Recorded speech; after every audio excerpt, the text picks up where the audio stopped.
Back to news. Medicine విక్రయాల్లో భారీ కుంభకోణం వెలుగు చూసింది. మందులపై కంపెనీ ముద్రించే ఎంఆర్పీ ధరల కంటే కొన్ని రెట్లు ఎక్కువగా ధరను ముద్రించి ప్రజలను లూటీ చేస్తున్న అక్రమార్కుల భాగోతం బయటపడింది.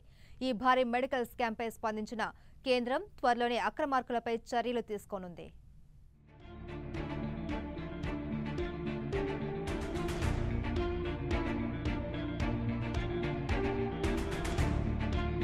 రోగాలను నయం చేసే మెడిసిన్ విక్రయాల్లో భారీ కుంభకోణం వెలుగు చూసింది. మందులపై కంపెనీ ముద్రించిన ధరల కంటే ఎంఆర్పీ ధరలను ఎక్కువగా ముద్రించి ప్రజలను దోచుకుంటున్నారని ఇప్పటికే చాలా ప్రజా సంఘాలు గగ్గోలు పెట్టాయి.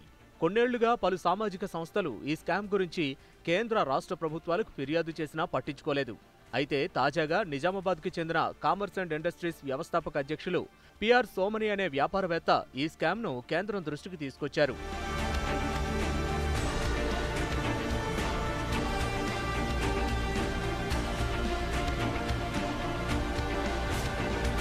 10 రూపాయలకు అమ్మాల్సిన మందులను 1000 రూపాయలకు ఎంఆర్పీ రేట్లుగా ముద్రించి ప్రజల అవసరాలను ఆసరాగా చేసుకుంటున్న ఉదంతంపై సోమని కేంద్ర ప్రభుత్వ పెద్దలకు, రాజకీయ నాయకులకు అనేకసార్లు వినతులు చేశారు. ఒక్కో మెడిసిన్ పై దాదాపు 30 రెట్లు అధికంగా డబ్బులు వసూలు చేస్తున్నట్లు ఆధారాలు చూపించారు. यह प्रूफ के साथ मैंने प्राइम मिनिस्टर को लेटर लिखा. I have written letter to Prime Minister office and then Prime Minister office has forwarded this letter to different immediately they have taken the action और उन्होंने NCH को रेफर किया. Government को भी मालूम नहीं इस पर क्या एक्शन लेना चाहिए. That was the situation. तो 2 महीने तक फाइल मेरा इधर उधर रोमिंग हो गया.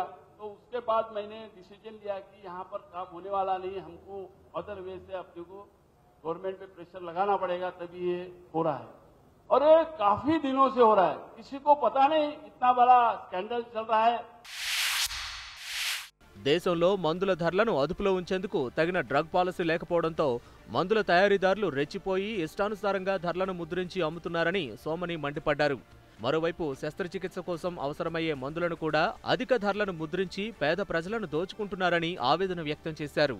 ఒక కంపెనీ ఒక మందు ధర 95 రూపాయలకు హోల్సేల్ ధరకి అమ్మితే రిటైలర్ అదే మందుని 100 రూపాయలకు అమ్మాల్సి ఉంటుంది. కానీ అక్రమార్కులు ఎంఆర్పీ ధరను 3000 ప్రింట్ చేసి మార్కెట్లో అమ్ముతున్నారని తెలిపారు. मैन्युफैक्चरर 95 रुपीज में एक मेडिसिन होलसेलर को बेचता है. 95 रुपीज में होलसेलर वो दवाई 100 रुपीज में रिटेलर को बेचता है. यहां तक ठीक है, 100 रुपीज तक 95 में 100 में बेचता है, इट्स ओके. बट जो मेडिकल शॉप वाला है वो 100 रुपए की मेडिसिन 3000 में बेचता है. 3000 में इसलिए बेचता है क्योंकि उस पर जो एमआरपी प्रिंट है वो एमआरपी 3000 रुपए प्रिंट किया हुआ है. మెడిసిన్ స్కామ్పై ఆలస్యంగా స్పందించిన ప్రభుత్వం మందుల ధరలను నియంత్రించేందుకు సిద్ధమైనట్లు సోమని చెబుతున్నారు.